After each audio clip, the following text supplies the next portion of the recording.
पिछले एपिसोड में हमने रिया को उसके मर चुके बॉयफ्रेंड आरव के नंबर से मैसेज आया था। उसने देखा पानी के ऊपर एक फोन की स्क्रीन चमक रही थी।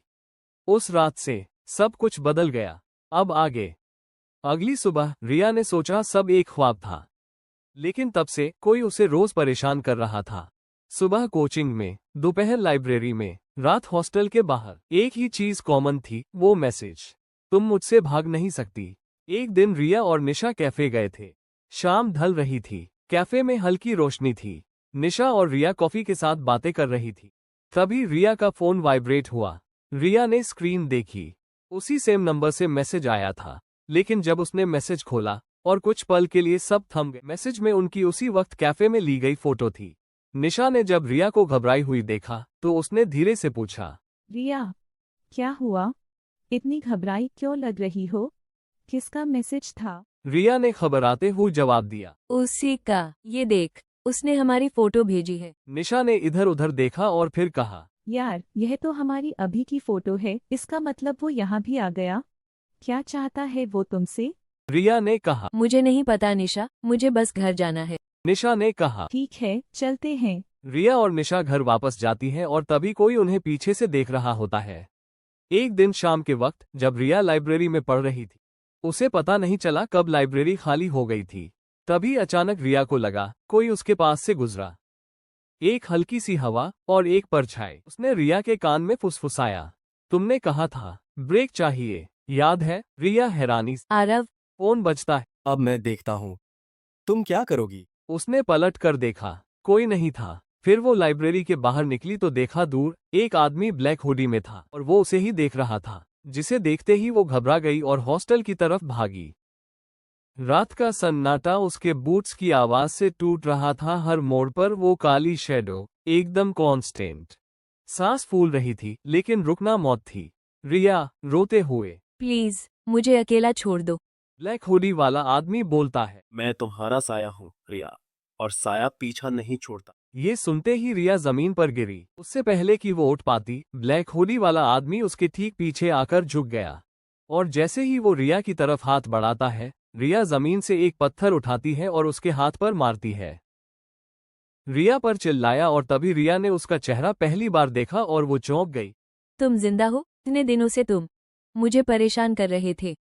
तुम ये सब क्यों कर रहे हो? और अगर तुम जिंदा हो तो वो डेड बॉडी किसकी थी जो लेक में मिली थी? वो डेड बॉडी आरव की ही थी।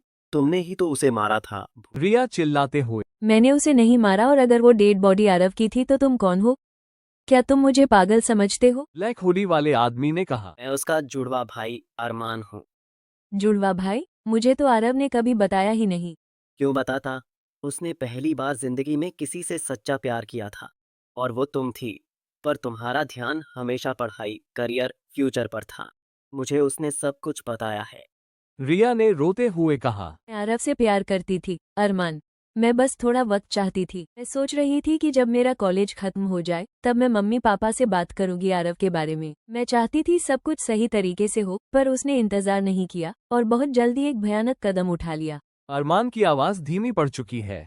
वो अब रिया की तरफ देख भी नहीं पा रहा। उसने हल्की आवाज में कहा, मुझे तुम पर यकीन नहीं था, लेकिन आज तुमसे बात करने के बाद एहसास हुआ कि गलती तुम्हारी नहीं थी।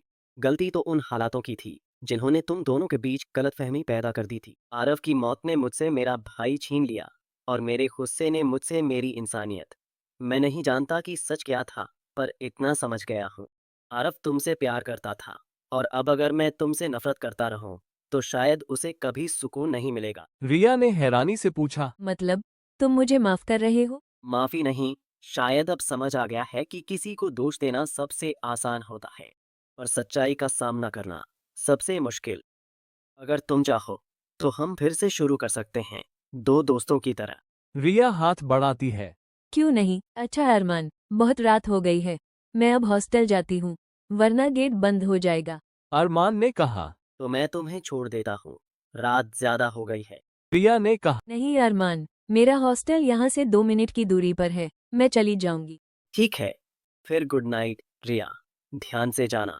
गुड नाइट अरमान। क्या अरमान की माफी सच थी, या वो सिर्फ तूफान से पहले की खामोशी? कुछ कदम, कुछ निगाहें सामान्य दिखती हैं, पर असल में वही सबसे खतरनाक मोड़ छुपाती है। और रिया शायद अब एक ऐसी कहानी में फंस चुकी है जिसका असली विलन अभी भी पर्दे के पीछे है। जानने के लिए देखिए उस रात का राज पार्ट 3। अगर आपको ये कहानी पसंद आई हो तो लाइक और शेयर जरूर कर देना, और ऐसी ही एक्साइटिंग स्टोरीज देखने के लिए चैनल को सब्सक्राइब करना बिल्कुल मत भूलना।